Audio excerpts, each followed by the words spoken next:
All right, because digital painting at the end of the day is all pixels that we will create with our own hand. It's no compositing, it's no vectors, no elements from outside. We're just looking at reference images to create our own pixels. We might as well do it pretty large. So I'm going to set my pixels per inch to be, I'm going to go for my studio standard, which is 350.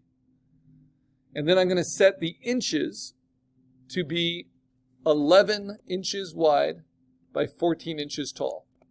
Now, I'm making mine portrait format, kind of like this inspiration, which is taller than it is wide, even though my photo is wider than it is tall. Does that make sense? Because I can change, I'm using this to understand kind of the coloring and the texture and the look and the expression, all of that, but I'm going to put it into my own sketch, and you'll see. So we're not trying to slavishly recreate a photo. That's a mistake a lot of digital painters make. Okay, now I have that. I can always check it with image size. It'll save me a lot of headaches later. And I see that I'm working 11 by 14 by 350. Your minimum is 8 by 10 by 300. Don't make it smaller than that. Okay, now I'm going to bring in my photo reference as its own layer. And because I'm right-handed, I'm going to shrink it and put it up into the right-hand corner. If you're left-handed, put it into the left-hand corner. So it's just really easy as you're painting to just glance up there and check what you're doing. Okay, the next thing is I'm going to bring in some of my inspirations, my stylistic inspirations. This kind of helps me see how I can elongate and make a caricature. I even like the idea of adding the wings onto my cat. And then I kind of like this one, even though it's pretty darn generic. But there's certain things I like about the clarity of it. It already looks quite a bit like my cat.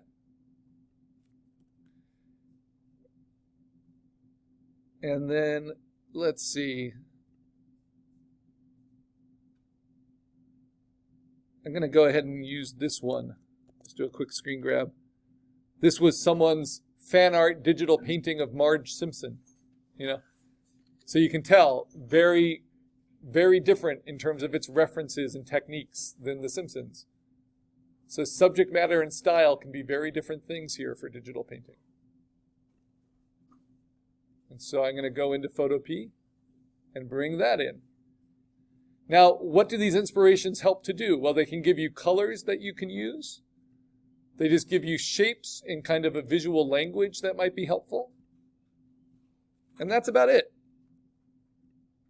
You know, they're not all powerful. And you don't have to be a slave to them. I'm going to move this down. Oops, move it up. Move this one up.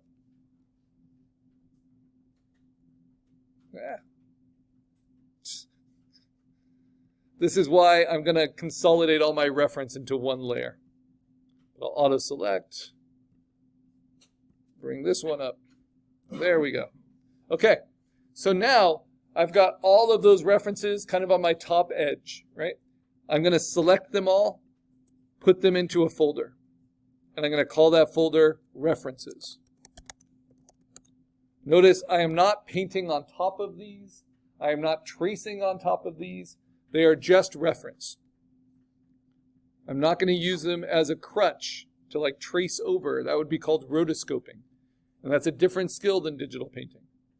And not as interesting a skill to learn. Okay, then I'm going to take the background and I'm going to rename it just like we did for digital coloring, blank white. And because for this project you're asked not to have a background, I'm going to make that blank white locked so I don't accidentally paint on it. And I'm going to lock my references, which I can still steal colors from them, but I don't want to accidentally paint on my references. So now I make a new layer. And in fact, just to save memory, I might as well merge all those references together into one layer and then lock that. Now this is the layer I paint on, and this is going to be my sketch layer. Okay, now you need a tablet. You need to plug it in. You're going to set your colors to the defaults, which is the little black and white box in the corner of the black and white box. And then you're going to click on the brush tool, which is going to be our main tool we use for digital painting, just like for digital inking. I'm going to make it pressure sensitive here, but I'm not going to turn the smooth on at all because I'm not doing clean line art, right? Instead, I want it to be incredibly responsive. I'm going to set its size to be about 100 pixels. So that'll be about the size of a pencil eraser. And because it's pressure sensitive, if I press lightly, it will be a really thin mark. If I press hard, it will be a thicker mark, right? So all good. Now, that's using one of these regular brushes. What I want to do to get used to the tablet and used to this brush is I'm going to start making marks. Some thick, some small and dashy, and I'm going to make a brush. I'm going to use this to define a brush. So I get to customize and make my own brush, and I like to have little flares out on the edge.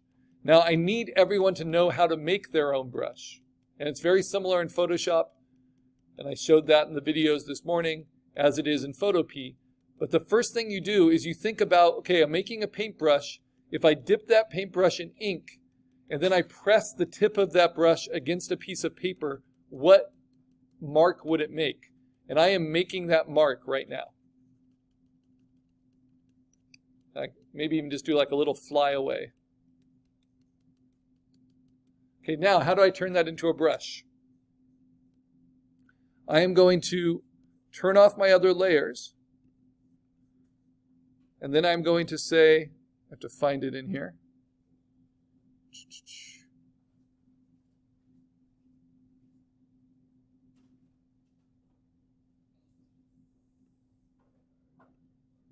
Let me select it.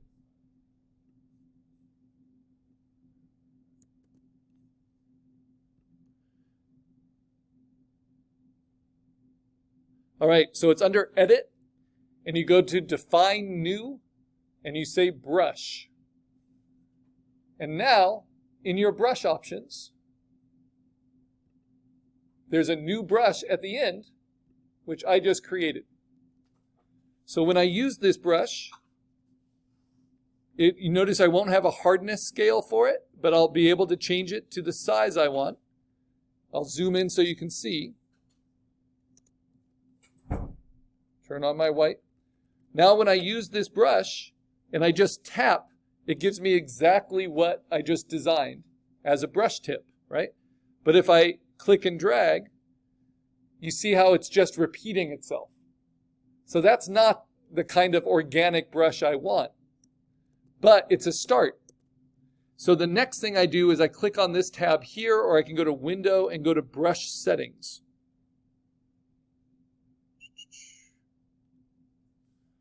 So you can see it right there. These are your brush settings. The one you want to play with is Tip Dynamics. This is the most important one. And what you want to play with, first of all, is the control. You want to set it so it can be controlled by pen pressure, right? So now I can go thick to thin based on how hard I press. That's pretty nice. But the next thing that I think is even more important, because it still just matches itself, is you're going to play with what's called the angle jitter. And that way, it's going to rotate each time you use it. So it becomes a much more organic line. Make sense? Okay, the other one I'll sometimes use is called scatter. And this turns it into more like an airbrush that can break it up. So that's all done with the brush settings. But right now I'm going to turn off scatter because this is good for sketching. And then I am going to turn that layer off, make a new layer, and this will be my actual sketch because now I've made a custom brush. Now you don't need to use a custom brush, but I find it really helpful. Now when I sketch, I could just sketch with this black, and I'm going to sketch kind of a head and ears, eyes, and the body and the neck, and then going into the back, and then this long leg for my cat, and then this tail, which I'm going to have kind of curl up like the dragon.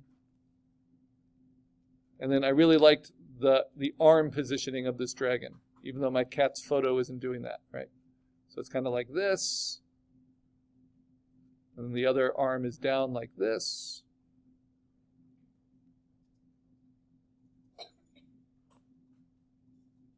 Yeah, and now we're going to be ready. I lost track of time here. This is how we're going to get it started for next class. And then I think, well, maybe I don't want him facing forward. Maybe I want him facing to the side a little bit. And I want that eye to change. That's why it's all very sketchy. All right. So I'm going to save that work. And then that's where we'll pick up on Wednesday. And now it's all in one PSD file for me. Save that to my desktop and move it into my Assignment 7 folder, along with my references. And that will do it.